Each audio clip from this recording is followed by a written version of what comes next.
Welcome, Nick Cianfione, to this episode of Our Voices, Building the Dream. Thank you so much for coming, Nick. Thanks for sending me the invite. Absolutely.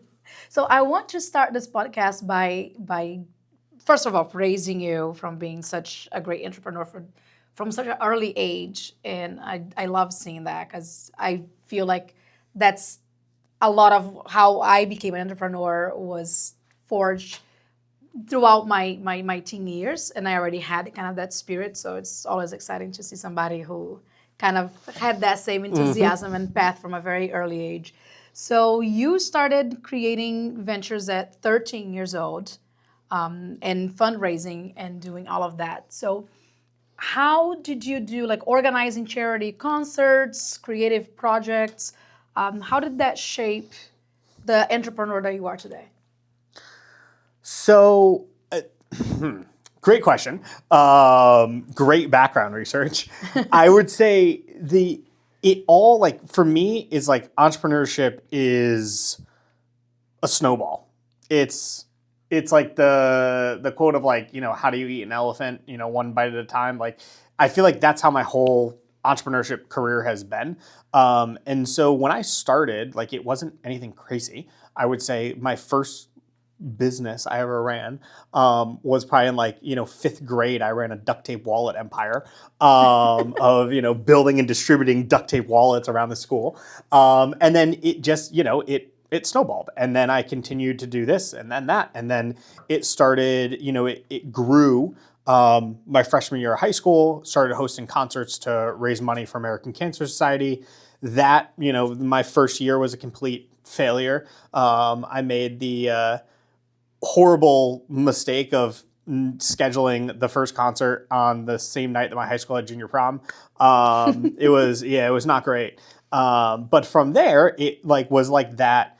It's that, you just take another bite. You just don't stop and you take another bite. And so then, host another concert and then another and then another. And then it just, continues to compound. And then ended up at Bryant, started doing other marketing things, started running a marketing business. And then from there, I was like, but then there's more. And then started, compounding into my previous company, Artist Republic, and then kind of compounding. So it is kind of that snowball, I think, has been my entrepreneurial career. And, from everything I've done, I've taken something that I've learned that has then brought it forward of, a lot of my early stages were, marketing and creative stuff for how to sell a ticket or how to sell this or how to sell that.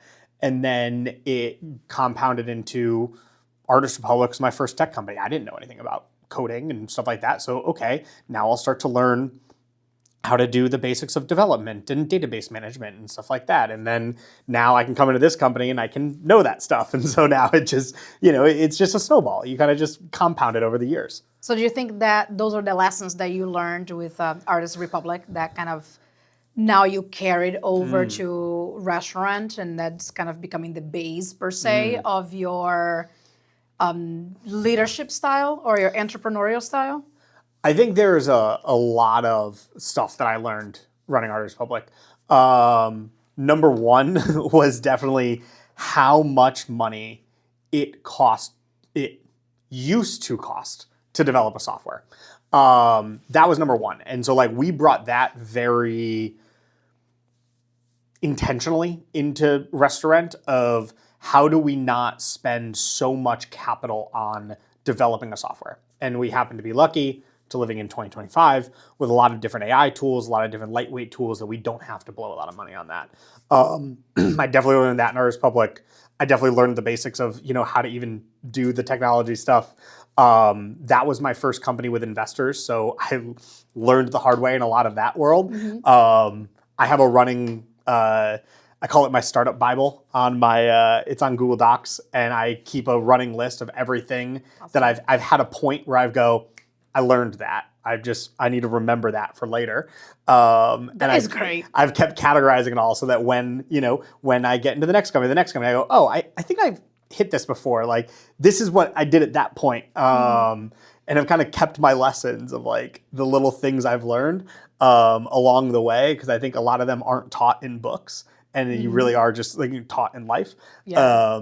And like, what are the little things like, oh, I shouldn't have done that. Okay, now I know. Let Yeah. me not do that again. Absolutely. Yeah. So, like, talk to me a little bit more about your family, your upbringing. Do you think that your cultural roots, like we really in this podcast, in this show, we want to really understand what makes like entrepreneurs resilient and what for people from all walks of life, right? So, how did your family roots and even like the cultural pieces of your family heritage kind of Yeah. shaped you or gave you a different perspective in the way that you build and lead today in your own company?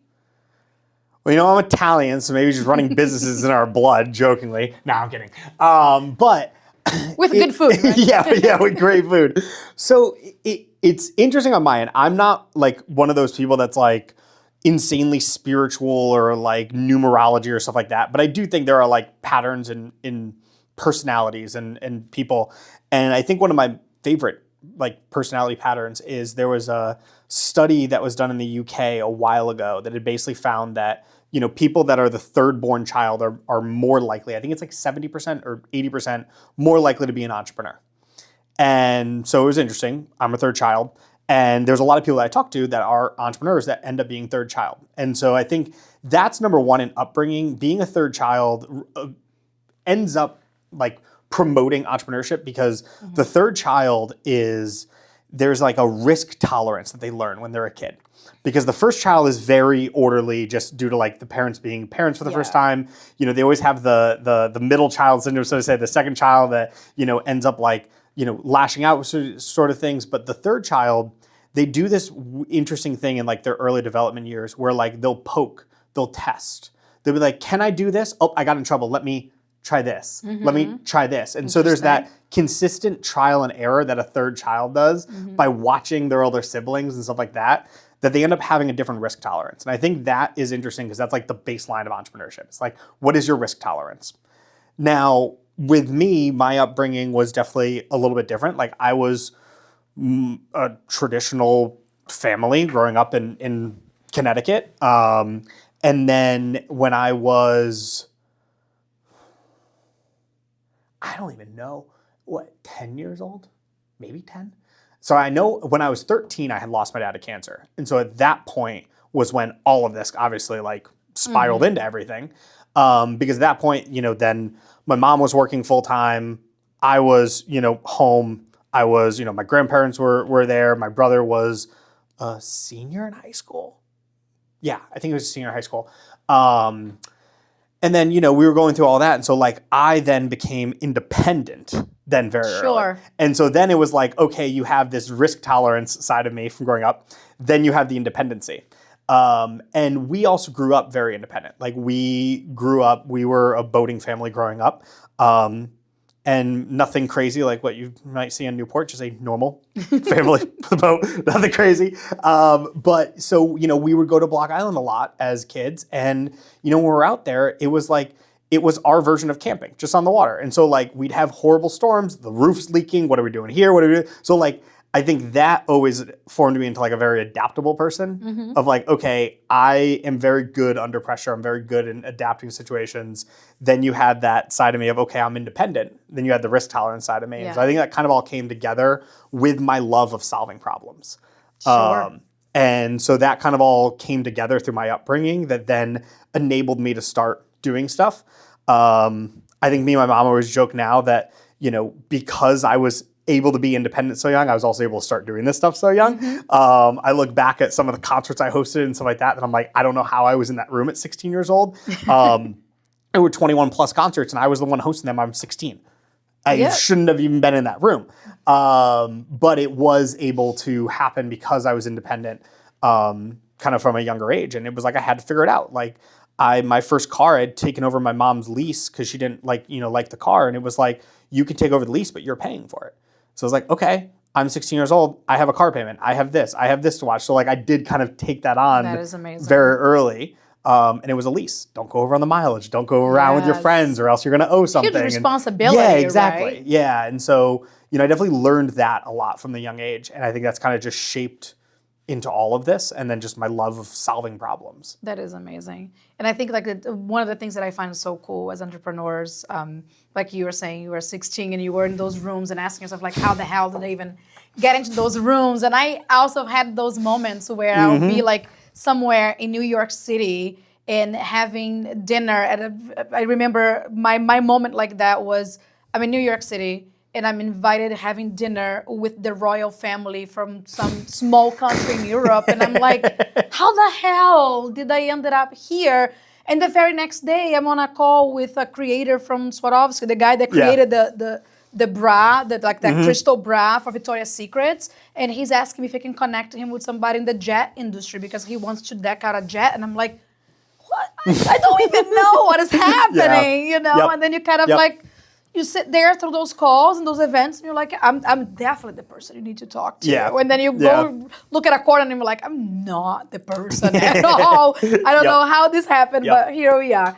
So looking back at you're very young, you're 27 years old, and you have been celebrated as, and recognized as 40 under 40, 25 under 25. How do you kind of balance that, per se, understanding and having the success from a young age and stay grounded and really focus on the work that you're doing? I think it just comes down to like never being comfortable. I'm not comfortable where I am today. I want to keep chasing that next person. And so I think there is always a need to be confident in where you are today as a person, but should always be a, yearning of pushing that forward. And so I've just always, I kind of came into this entrepreneurship world and I had, kind of my clear set things that I've always wanted to get out of where I wanted to be. And I'm not there yet. And so I think it's that stuff that you always keep chasing. And I think that's how I've, stayed grounded, is like, I'm not where I want to be yet. I can see the path there. And I know that everything I'm doing is taking another bite out of that elephant to get to that point. And it's just staying focused on that. Awesome. So with your current company, RestauRent, it's such a simple idea, right? A very simple concept of being the Airbnb for the event space. How did that come about, and what made you think that was a good idea? So story of RestauRent is probably as simple as the idea itself. It was May of 2022. Yes, 2022. Had lost two grandparents. My mom was planning the funeral receptions, and I was helping her, kind of with that process and working with her. And I saw her going through that process of reserving a restaurant and reserving this and trying to find that and trying to find this. And I didn't realize it in the time, but I was starting to think through some stuff just after. Like, I have running lists on my phone of dozens of company ideas. Maybe I'll get to them, maybe I won't. But this was kind of in that world. I was sitting there. I was thinking through. I don't know what prompted it, but I started thinking about that process. And I was like, is there a platform for this? Like, is there a tool for that? And so I Googled and I Googled and I Googled and I Googled and didn't find anything. And then I went to GoDaddy, and my number one rule is that if you have an idea and there's a name that you have for that idea and the domain's available, it's a good idea. So I had this name. I'm not good at coming up with brand names that are not functional. Like, I am a functional brand name kind of person. It's just the way my mind works. So RestauRent obviously was the functional brand name. Magically, the domain was available. And I was like, okay, let me pull the string. Pulled the string, called a buddy of mine in Rhode Island, and I asked him, I said, is there anything that you know of that does this? Because you work with restaurants. And he was like, no. And so that was when I was like, okay, we're past the first string. And then I just kept pulling that string. And then before you knew it, we had the Gen 1 product kind of developed. And then we had a venue in Warwick that became our first paying client. And then before we knew it, it all just started to compound. And that was the story of how it became to be. So you identified that as being a fragmented industry. Yeah. And then what was that process between, like you figured out a process to get there and you got a first paying client to really understanding that was a scalable business? Like, was that a series of talking to those businesses? Like, what was that process like? So took a lot of time to talk to the businesses to try to nail it, of talking to the different, like this venue in Warwick, I came in with the kind of like mock-up of what the site was going to look like. Sat down with him. I was like, here's what we want to do. Is this something you would pay for? And he's like, yeah. I was like, all right, cool. How much would you pay for this? And started getting, numbers out of him, stuff like that. And then started, talking through of like, what about this? Why not this? What about this? Why not this? And just started kind of learning. Like, one of the biggest things that people ask us is when they first hear about RestauRent, they go, oh, okay, you make money by taking a percentage of the event. And we don't. We charge a subscription fee. And people ask us, they're like, why? Like, if you think about it, that would be the easiest way to make money. But what we found is when working with the restaurant owners, that's actually the hardest way, because all of them have POS systems. They already have a way of taking payment. And so adding a transaction fee would have slowed the growth of the company, and actually the restaurant owners didn't want to give a percentage because they're already giving a percentage to everyone else. And so we had found early on that they actually preferred a subscription versus a transaction fee. Whereas like with Airbnb, they can take a transaction fee because the clients they work with don't have a POS system today. So they don't have another way of processing payments outside of Airbnb. With us, they do. They already have Toast, Clover, GoTab, all this different stuff. So it'd be very easy for them to process the payments and avoid giving us the transaction fee. And so, yeah, there was a lot of talking in the early days of doing that. And then there was just a lot of trial and error. I'm a big believer that if your product is perfect, it's too late. So like you have to launch when it's messy. You have to launch when it's broken. RestauRent today is still not perfect. Like, we still have days where we wake up and something is broken and we just work our butts off to fix it before someone realizes that it's broken. And that's just the reality of startups. But that's also the reality of Fortune 500 companies. I mean, AWS went out the other day. Like, people still break things. But I think people try to wait until it's perfect. Exactly. Like, you can't. You got to figure it out. So as the company grows nationwide, Yep. What have you learned about like the hospitality industry and the way that people gather and celebrate that maybe surprised you the most? Or even that connection between you went through a problem, right? Seeing your mom trying to find a location, and then that disconnect with the places and the venues, and now you're solving that problem. What about that process surprised you the most, I think? I think what I don't know about like surprise, but like what gets me excited the most about the process to some extent is like it's massively growing. So right now, there was a report that came out from Yelp that last year, searches for private dining rooms has increased 7,000% over 2024. Wow. That is a more rapid increase than Google searches for AI, ChatGPT, the whole 9 yards. Coinbase, crypto, Bitcoin, all of that stuff.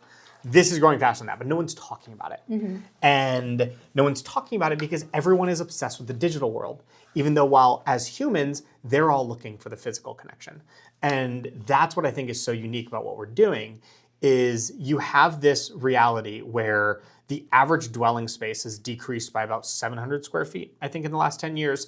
More and more people are working remote, and they now have all these occasions, and estimates say there's 20 million. We estimate there's 400 million annual occasions that warrant a private event. Now, all those occasions are going to happen every year. It's funerals, weddings, engagement parties, birthday parties, anniversaries, corporate holiday parties, all that different stuff. It's going to happen no matter what. Now, what's crazy is all of those things used to take place in an office, in your home, in this. Like, I remember growing up, my Nana had a whole wing of, or whole, not wing, like a deck on her house that she had like enclosed and extended for Italian family dinners, and everyone had their birthdays down there and christenings and stuff like that. Well, why don't people do that anymore? Because they don't have that space anymore. So where do they have to go? They have to go outwards. And so In addition, when they're working from home all the time, they don't want to have it at their home. They want to go out. And so now what's happening is all of these occasions that used to take place at home are now taking place at these third spaces. And at the same time, margins have decimated the hospitality industry. And so private events are the only way that these businesses are able to achieve nearly 30% margins. And so they're relying on you to come out. And when they're realizing that they're not going to get that on the normal Tuesday, they're relying on all these occasions coming out. But they now need to figure out how to get in front of you. And that's where we come in and are as valuable as we are. That is awesome. And like to get to this point, you had to raise capital. So you raised $3.4 million between, across a variety of different investors. And congratulations, by the way, for that. So what was that fundraising journey like, and what have you learned about pitching to investors at such a high level? Yeah. So fundraising had been an interesting journey for me because I had fundraised for Artist Public and I had learned a lot what I knew about the VC and investor world from one of my first mentors and investors in that company, who was a very experienced VC. And coming into this world and like it's interesting is like I feel like as a kid, like that was kind of like me fundraising with that company was kind of doing with the training wheels. Like I felt like the parent was behind me, I was doing it. Where this company I was coming into and I was like, there are no training wheels, there's no one pushing me, I am 100% on my own by myself, I have to do this. And so in the beginning, it was a little bit scary for me because I did have a little bit of that imposter syndrome of like, was I only successful at fundraising in that last company because of the mentor that I had? Where now I'm on my own, can I do that? And so I think that anxiety had helped me become successful because I was so anxious to fail that I, pushed myself over the edge. But we've had a very interesting fundraising experience. None of us on the team are the, sexy Ivy League backgrounds. We're not in a sexy startup capital state city. We don't have the sexy AI company. We don't have that. And so how do we cut through the noise? We found a lot of, interesting processes to do that. And, we did focus on starting here in Rhode Island, and we had some good anchor investors in our first round that we brought in, I think about 1.5 in our first round. And then that helped us develop out and prove the concept. We had the basic concept, we had raised the money, and then we had proven out, okay, there's something here, it can scale. Then we raised an additional, I guess that 3.4. We kind of broke it up into two rounds, but it was all one round for, the 3.4. And that was proving it out. Can this work? Can this scale? How do we scale it? Or we knew that it would scale, but it was like, how do we scale it? Mm-hmm. Is it cold calling? Is it events? Is it email marketing? Is it advertisements? Is it Facebook? Is it Meta? Is it Google? Is it Pinterest? Is it what are the things that we're doing to scale it? And that was what the last really, 2024 was based on. Now coming to 2025, we had, the fresh influx of capital, and we were really focusing this year on how do we optimize our growth now? And that's where we got deep into, internally using AI automations and optimizations and stuff like that to how do we be as efficient as possible? Because year one was proving out, does it work? Year two was proving out, how do we get it to work, at scale?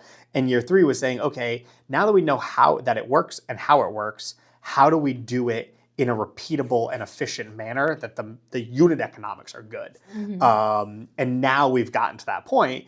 And so now we, recently closed another round of financing that now we're starting to bring it to that next level of saying, okay, now we're going to take it across the country. Now we're going to, 5x, 10x our growth. Now we're going to start going after enterprise clients. Now we're going upstream and going that next level of, can this go from, a cool startup to a household name? And that's kind of the next phase for us. So you just mentioned that you just raised another round? Yep. How exciting. Yes. When was that? So we finalized that recently, beginning of October, So end of September.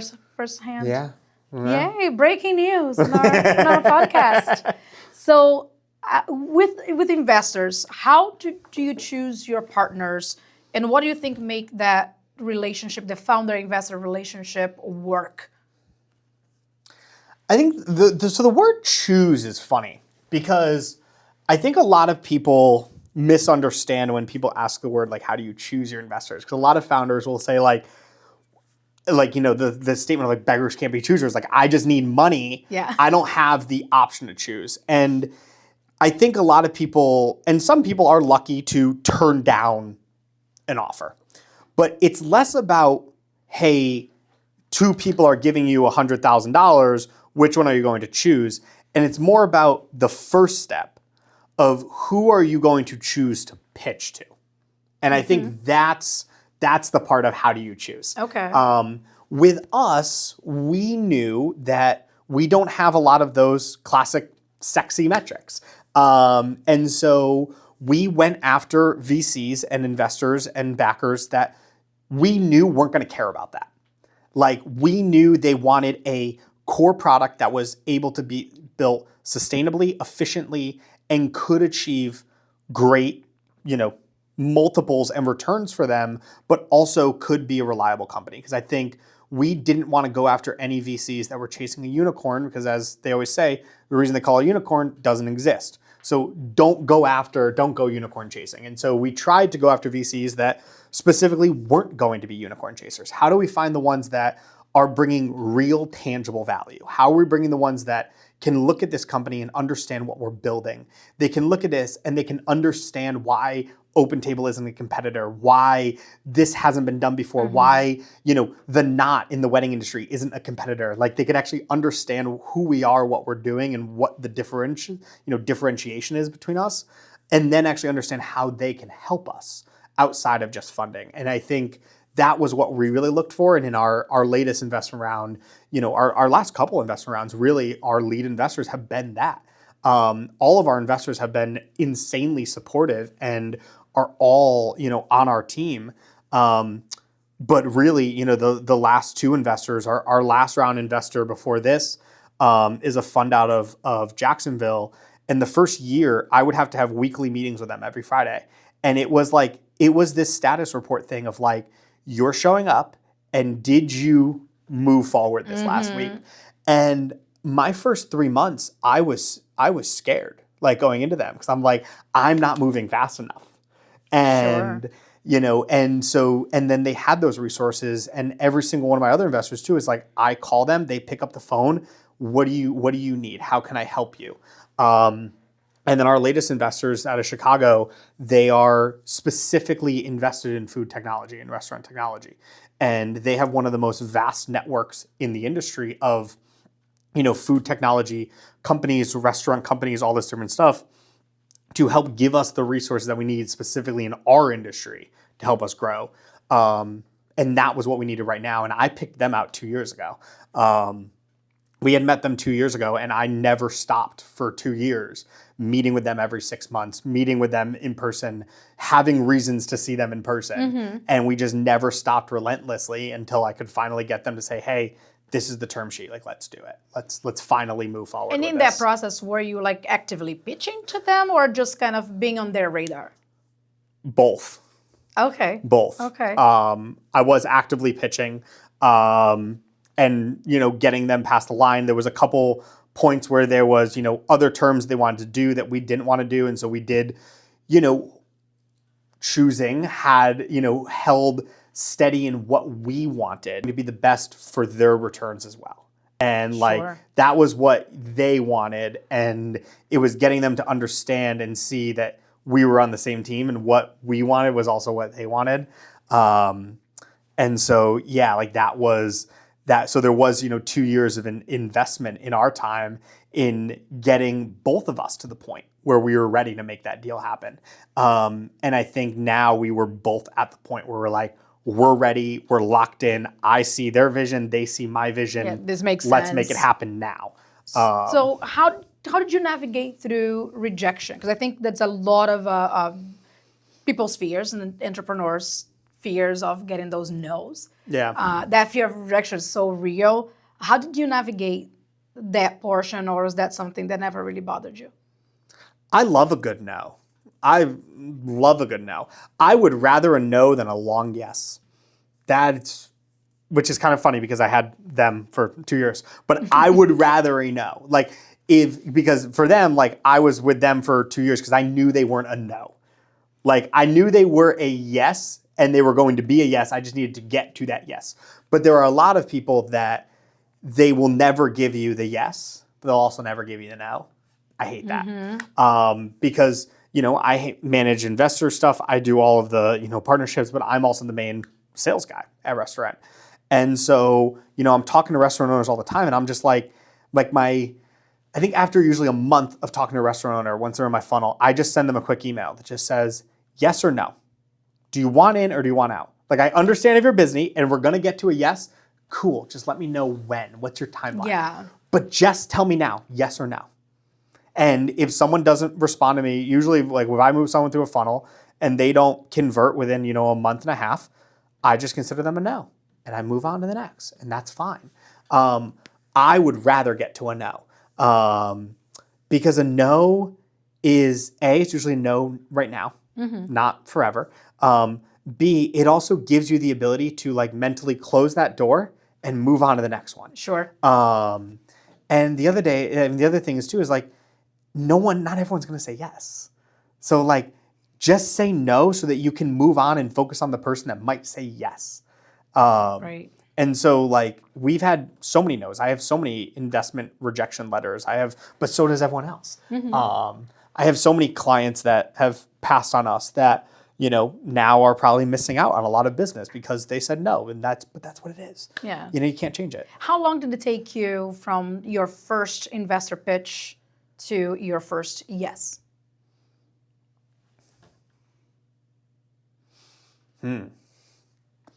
So it was a little bit interesting because when I was starting this company, I didn't know whether I was going to raise. I didn't know whether this was just going to be like a side project, what I was going to do with it.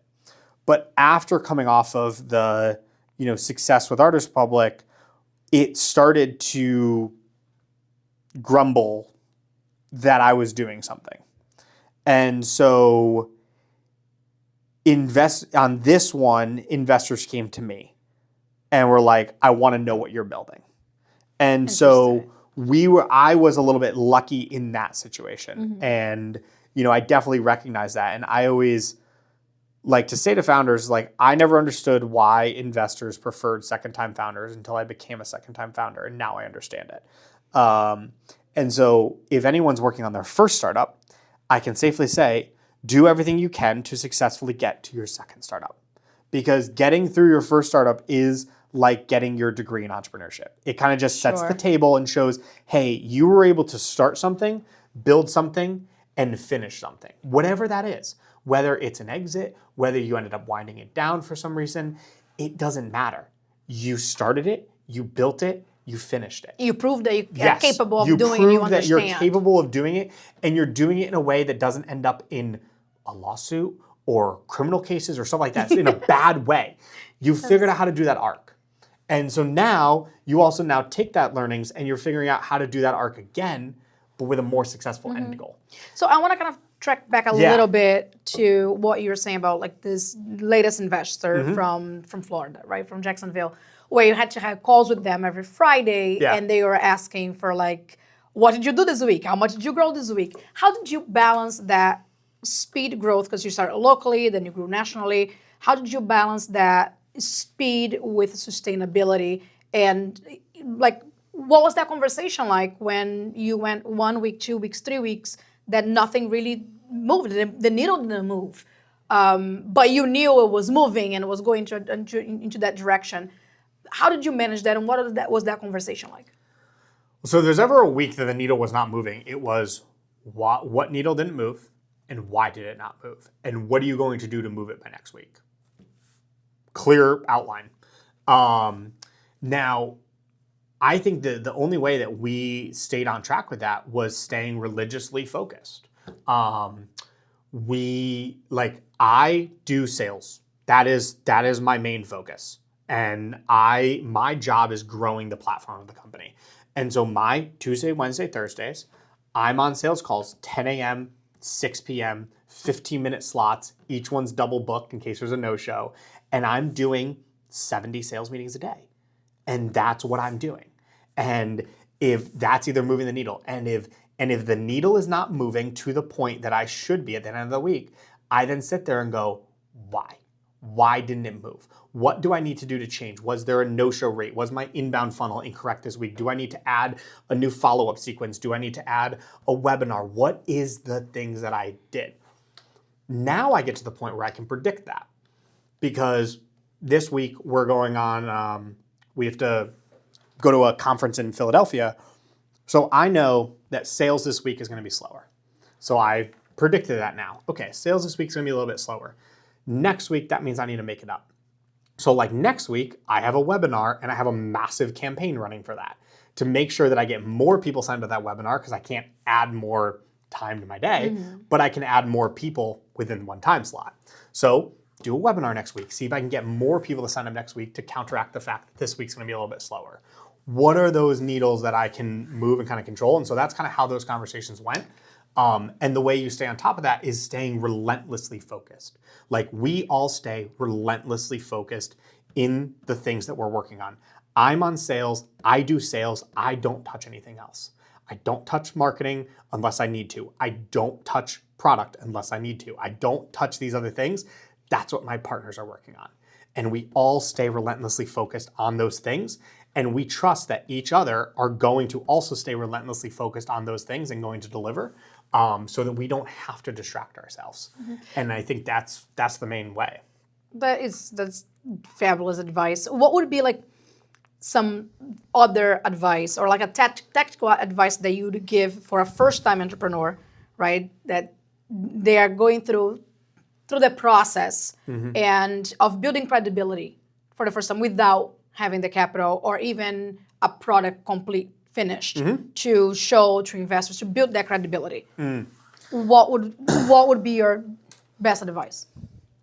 You have to get creative, because like, I'm not a developer. I cannot code. I can read code and I can understand it. I can understand structures. I cannot write code. And so if I'm going to develop a website, well, I can't do that by myself. So how am I going to get creative? When I started Artist Republic, that was now 5 years ago, 6 years ago. No longer than that. 8 years ago? Yeah, around that. When I had started that, I really had no way to code, and there was not AI coding tools to help me code. So what I did with that company was to build credibility. I launched a landing page that just described what it was going to do, and it had a sign-up page. I then put $500 behind a Facebook ad, and I saw how many people signed up for the waiting list. I then used that waiting list to launch a press release that, hey, we have all this, crazy people that have signed up for our waiting list. At the same time, I had a buddy that was starting to develop the site, but then that press release got picked up by someone who was an investor that was interested, called to invest. Amazing. And so it's like, you don't have to, like, if you don't know how to code, that's fine. Don't build a website, launch a landing page. If you don't know, and it could be anything, work in Reddit communities and figure out if people are interested in this, show the data behind it. Because basically, if you want to get that first check, there's one, you have to show that you are going to chop your arm off to make this happen. And the way to do that is to show them that even though I don't have money today, I figured out how to do X. Because then they're going to know that when they give you money, you're going to figure out X and beyond. The problem is that when you sit there and say, I can't do this because I don't have money, you won't get the money, because they're going to sit there and say, they're going to give you that money, you're going to finish it, and then you're going to go, I need more money. And then I need more money. And they want to invest in someone that their first answer isn't, I need more money. The first answer needs to be, I will figure out how to do this on as limited resources as possible, and then I will use the money to grow it. You don't want to figure it out with money. You want to figure it out for free and then use the money to grow it. And so that's, I think, the big kind of advice is like, you want to show them that you're scrappy. You want to show people that you can do it without money, and then use that as your way to get the money. So you've built 2 companies before the age of 30. And what does success looks like to you now, and how different it is from when you first started? I would say it kind of looks the same. I would say that, I mean, success when I was younger, especially starting out in like the music industry, was like, I don't know, flashier, I guess you could say. Where like now I would say like my success is a little bit more, freedom based, I guess, of just like not having to do this, not having to do that, and wanting to really continue doing what I find fun to do. But I would say it's my core values have not changed. My core end goals have not changed. It's just a little bit more realistic around, what does success mean and what does that success metric look like, where you can say, okay, I've reached that point that I wanted to reach. Where am I going to go now? Sure. And while you were chasing that next thing, the next success or the next successful metric, right? Many entrepreneurs are faced with burnout and going too hard at it. Oh, yeah. What do you do to kind of stay grounded and not burn out? Do you have a process that you use to reset? Like, what does that look like for you? I try to every single night unplug, spend time with my girlfriend, and reset. That is number one. I would say she is the number one reason why I don't burn out. I mean, that is just like having awesome. human to laugh with and spend time with and stuff. That is number one. And then, obviously my family with that too as well. That is number one. But number two is just like knowing your limits. Like there's some days where giving 10% is you giving 100%. And that's okay. Correct. That's okay. And there are those days, and there are some days where I go, I'm just going to take sales calls on the couch today. I can't do my desk. I can't do it today. I need a change of pace. It's just going to be what it is. And I'm going to get as much done as I can. And then the next day I can come back in and go, okay, I'm ready. I'm ready to now hit 130% to balance out for the day yesterday. And you just have to be honest with yourself. I think that's number one. And then number two is like find little ways to make it fun. I always listen to if someone probably like peeped in my window while I'm working from home, I'm probably dancing in my office in between sales calls, and it is what it is. It's my way of like getting excited again and making fun out of the day, so that I don't get burnt out. So I don't get bogged down with the, awesome. Continuous of rejection or someone getting mad at me for cold calling them. Yeah. So it is what it is. I'm so glad you said that, because like for me, one like a book that changed my life was like the 4 agreements. And the last agreement on those 4 agreements is always do your best. And then they talk exactly about that sometimes your best might look like 10%. And the next day is 100%. Sometimes doing your best might be me going to the gym and only working out for 10 minutes because that's all I can give. And I just need to go home and have a cup of coffee. And then the next day might be working for 2 hours or, doing in the company. So that changed my perspective so much of do your best does not mean do it until you burn out. Is do what you have to give at that day. The next day, the clock starts all over again, and it's okay. Yeah. And really understanding that. So we're coming to the very end of our podcast, and I want to thank you again for coming. Thank you. And I have my final question to you is, as an entrepreneur, also, we are connectors, and you have been connecting with a lot of people. So who do you think I should meet, or who could you introduce me to make me a better entrepreneur? Ooh, that's a great last question.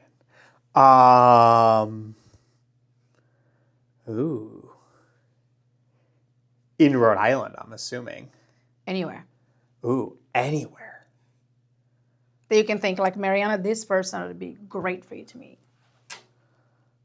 And I'll make that introduction. Topics? Anything? Anything. I think I don't know, it's hard to pick one person because I feel like other people might get mad that I didn't pick them. But the person that comes to the top of my mind, the only reason he comes to the top of my mind is, well, A, I think he's a great person for you to connect with, but B, I was literally just referring him to someone before this meeting, is one of my investors, John, who's based out of Newport, is a phenomenal entrepreneur, investor, advisor, very close mentor. I think he would be amazing for you to meet and Awesome. potentially get on here. Awesome. That'll be my referral. I'll be holding you to that. Everybody, we're holding Nick to introduction, so I'll be waiting for that in my inbox. And I want to again thank you so much, Nick, for coming. That was Nick Cianfioni, a founder proving that building the dream is always possible. So follow us on Instagram at Our Voices Series, or watch the full interview on YouTube at Our Voices Building the Dream. I'm your host, Mariana Silva Bach, and this has been another story of resilience, creativity, and the courage to dream out loud. Thanks.